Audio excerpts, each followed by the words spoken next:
Hello student, আজি আমি লৈ আহিছো ক্লাস 8 অৰ আসামিজ MIL সাবজেক্টৰ চেপ্টাৰ 4 জাগা জননীৰ সন্তান। তো আগতে আমি অলৰেডি তিনিটা চেপ্টাৰ তোমালোকৰ যিমানখিনি কোৱেশ্চনছ আছে চেপ্টাৰবোৰৰ লগতে যিমানখিনি গ্ৰামাৰ সেকশন আছে ধুনিয়াকে তোমালোকক সলিউশন সহ আমি ডিসকাস কৰিছো। তো আগৰ ভিডিওবোৰ যদি তোমালোকে চোৱা নাই চাই আহিবা।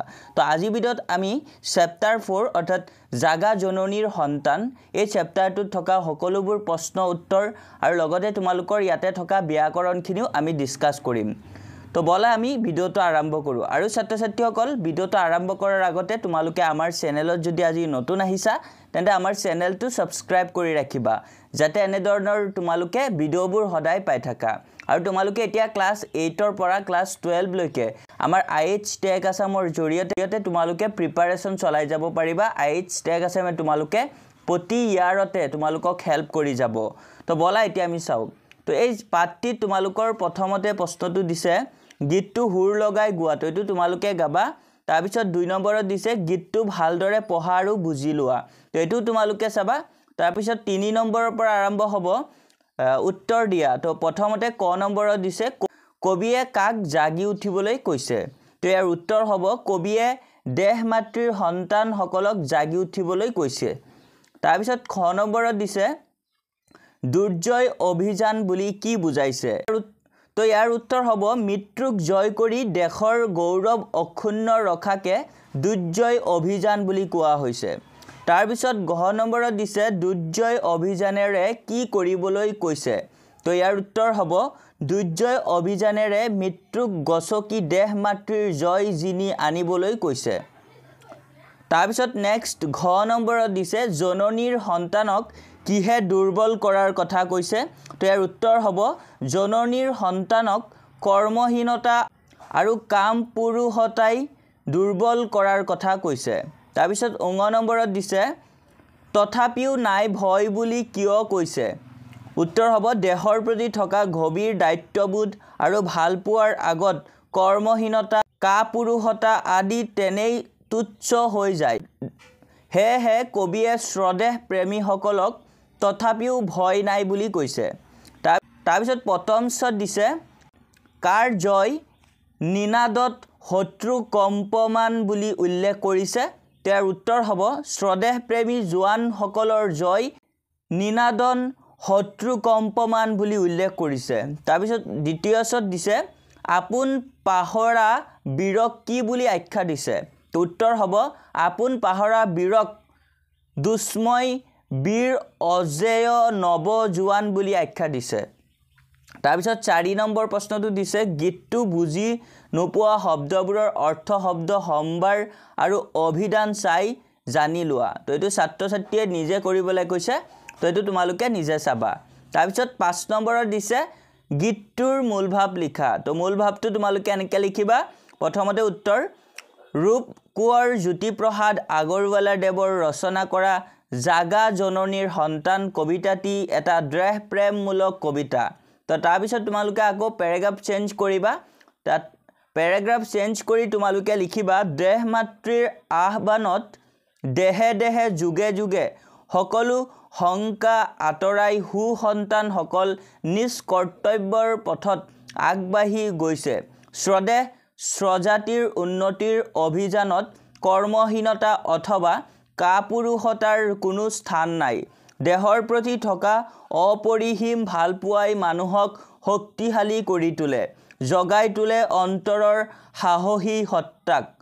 আপোন দেহক ৰক্ষা কৰিবলৈ মাতৃৰ সন্মান অক্ষুণ্ণ ৰাখিবলৈ কোনো ক্ষেত্ৰতে নতি স্বীকাৰ নকৰা নৱ জোৱানসকলক দেশৰ ভৱিষ্যত সুৰক্ষাৰ প্ৰহৰী, তেওঁলোকৰ অৰ্থেই এয়া এক প্ৰেৰণাময় আহ্বান। তো এটো তোমালোকৰ মূল ভাৱ আছিলে, এনকে তোমালোকে মূল ভাৱটো লিখিবা। তাৰ পিছত তোমালোকৰ আছে ব্যাকৰণ। তো ব্যাকৰণত 6 নম্বৰত প্ৰথমতে তোমালোকক দিছে বাক্য ৰচনা কৰা, তো বাক্য ৰচনা প্ৰথমটো দিছে শক্তিমান, তো শাৰীৰিক আৰু মানসিকভাৱে শক্তিমান হ'লেহে মানুহে সফলতা অৰ্জন কৰিব পাৰে। তাৰ পিছত দিছে কাপুৰুষ, তো ইয়াৰ ৰচনাটো হ'ব বাক্য ৰচনাটো হ'ব কাপুৰুষ লোকে নিজৰ মান ৰক্ষা কৰিব নোৱাৰে তাৰপিছত দিছে নিনাদ বিজয়ী পক্ষৰ জয়ৰ নিদানত শত্ৰুপক্ষ কম্পিত হৈ পৰিছিল তাৰপিছত দিছে অজেয় দেহ মাতৃৰ ৰক্ষাৰ বাবে যুদ্ধ কৰা প্ৰতিজন জোৱানেই একোজন অজেয় বীৰ তাৰপিছত দিছে অভিযান লাচিতে নৰিয়া গাৰেও মোগলৰ বিৰুদ্ধে যুদ্ধত অভিযান চলাইছিল তো এটা চাবা ভালকে নেক্সট 7 নম্বৰত দিছে সন্ধি গঠন কৰা আৰু ভাঙা তো এটা ভালকে চাবা দেৱ প্লাস অহুৰ দেৱাহুৰ কুহ প্লাস আহন কুহাহন বিদ্যা প্লাস অলংকাৰ বিদ্যালংকাৰ মূৰ প্লাস অৰি মুৰাৰী দহ প্লাস আনন দহানন মহা প্লাস অৰ্ণৱ মহাৰ্ণৱ মহৰ্ষি এইকেইটা ভালকৈ তোমালোকে চাবা মই গোটেইখিনি লাইন বাই লাইন পঢ়ি যোৱা নাই মনোযোগ উল্লেখ উজ্জ্বল নাৱিক দিগন্ত এইকেইটা ভালকৈ তোমালোকে গোটেইখিনি চাবা তাৰপিছত 8 নম্বৰত দিছে বিপৰীত অৰ্থ বুজোৱা শব্দ লিখা মৃত্যু জন্ম জয় পৰাজয় কাপুৰুষ বীৰ সাহসী ভয় সাহস নিৰ্ভয় শত্ৰু মিত্ৰ দুৰ্বল সবল তো গোটেইখিনি ভালকৈ তোমালোকে চাবা গোটেইখিনি বহুত ইম্পৰ্টেণ্ট তাৰপিছত 9 নম্বৰত দিছে তলৰ শব্দবোৰৰ সমাৰ্থক শব্দ লিখা তো উদাহৰণ মৃত্যু মৰণ দেহ ত্যাগ স্বৰ্গ গমন পৰুকাল গমন জননী আই মাই মা সন্তান সতি সন্ততি লৰা ছোৱালী তো এইকেইটা ভালকৈ চাবা বীৰ বলবন্ত সাহসী নিনাদ ধ্বনি শব্দ এইকেইটা ভালকৈ তোমালোকে চাবা বহুত ইম্পৰ্টেণ্ট আছে এইবোৰ তোমালোকৰ পৰীক্ষাত দি থাকে তাৰপিছত 10 নম্বৰত দিছে এটা শব্দত প্ৰকাশ কৰা সাহস নথকা মানুহ কাপুৰুষ বীৰু জাকৈৰ মাছ ধৰা মানুহ জাকৈয়া যাৰ শক্তি আছে শক্তিমান যাক জিনিব নোৱাৰি দুৰ্জয় তাৰপিছত 11 নম্বৰত দিছে তলত দিয়া বিশেষ্য পদবোৰক বিশেষণলৈ পৰিৱৰ্তন কৰা তো মান মানি দুৰ্বলতা দুৰ্বল দৰ্শন দৰ্শনিক দুখ দুখী মানৱ মানৱতা তো এটা ভালকৈ চাবা তাৰপিছত আকৌ 12 নম্বৰত তোমালোকক আৰু এটা প্ৰশ্ন দিছে বাপ বহলাই লিখা হাতুৰ হাতুৰ নিজ বাহু বলে হাতুৰিব নোৱাৰিলে যা ৰহা তলে তো এইটো উত্তৰটো হ'ব এনেকৈ হাতুৰিব লাগিলে নিজৰ দুবাহুত বল থাকিব লাগিব কাৰণ নিজৰ বাহু আৰু ভৰিৰ সহায়ত হাতুৰিব পৰা যায় তেনেকৈ হাতুৰিব নোৱাৰিলে পানীত ডুব মৰিবলগীয়া হয় আনৰ বাহু বলেৰে হাতুৰিব পৰা নাযায় এই কথাষাৰৰ পৰা ইয়াকে ক'ব বিচাৰিছে যে জীৱনত যদি মানুহে কিবা এটা কামত সফলতা লাভ কৰিব বিচাৰে তেনেহলে নিজেই তাৰ বাবে কঠোৰ পৰিশ্ৰম কৰিব লাগিব আনৰ সহায়ত তেনে সফলতাৰ আশা কৰাটো একেবাৰে নিষ্ফল তাৰপিছত আকৌ 14 নম্বৰত দিছে জ্যোতিপ্ৰসাদ আগৰৱালাৰ এটি গীত সংগ্ৰহ কৰি গাবলৈ অভ্যাস কৰা তো এইটো তোমালোকে চাইছা ইয়াতে আমি ধুনীয়াকৈ দি দিছোঁ তোমালোকে চাবা এই প্ৰশ্নটো ইমান বেছি ইম্পৰ্টেণ্ট নহয় বাৰু তথাপিও তোমালোকে চাই থবা এবাৰ তাৰপিছত 15 নম্বৰত দিছে জ্যোতিপ্ৰসাদ আগৰৱালাই ৰচনা কৰা নাটক কেইখনৰ নাম লিখা তাৰে এখন কাহিনীটো চমুকৈ লিখা তো ইয়াৰ উত্তৰটো হ'ব জ্যোতিপ্ৰসাদ আগৰৱালাই ৰচনা কৰা নাটক কেইখনৰ নাম হ'ল কাৰেঙৰ লিগিৰি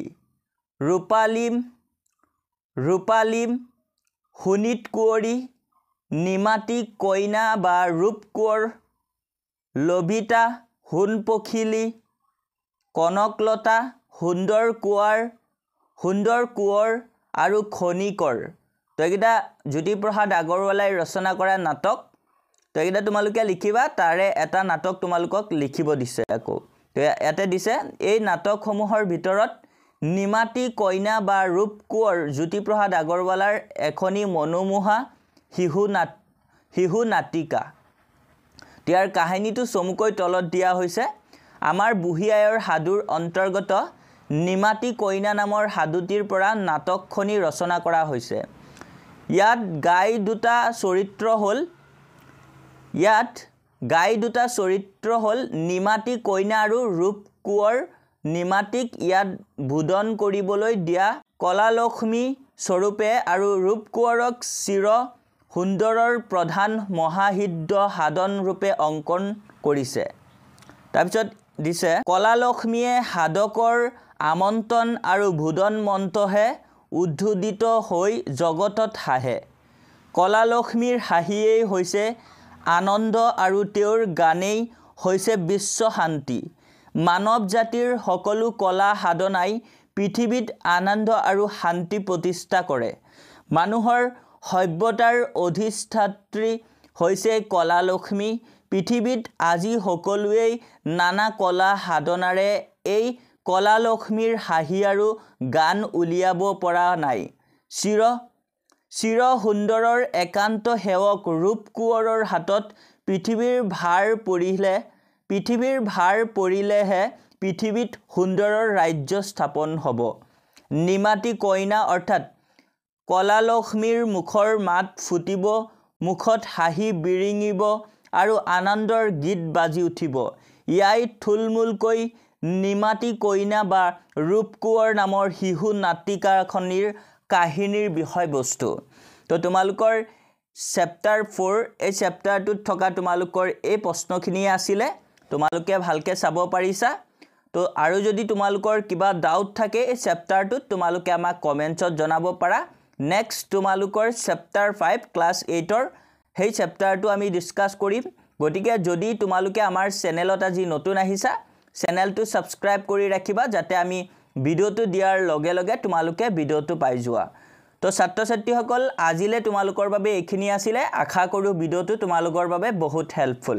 তো ভিডিঅ'ত লাইক এটা কৰি দিবা, লগতে তোমাৰ বন্ধু বান্ধৱৰ সৈতেও ভিডিঅ'টো শ্বেয়াৰ কৰি দিবা। থেংক ইউ ফৰ ৱাচিং।